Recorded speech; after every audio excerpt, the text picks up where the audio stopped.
3:47ก็วิ่งต่อหลังจากวิ่งช่วง3:14ไป27นาทีไปอัจฉริยะ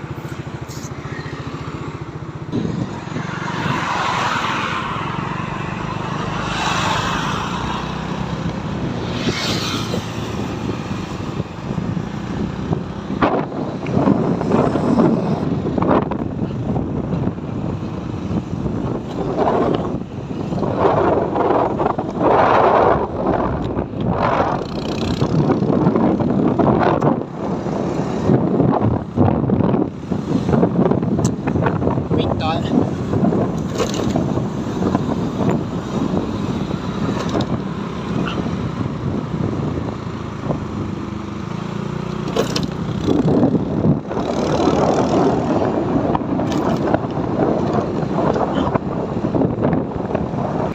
3:03แล้วยังไม่ไปดูว่ากิ๊บเป็นไงเพราะว่า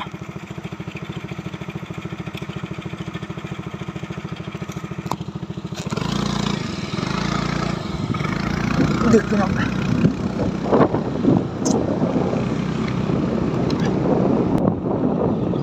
วิ่งต่อเลย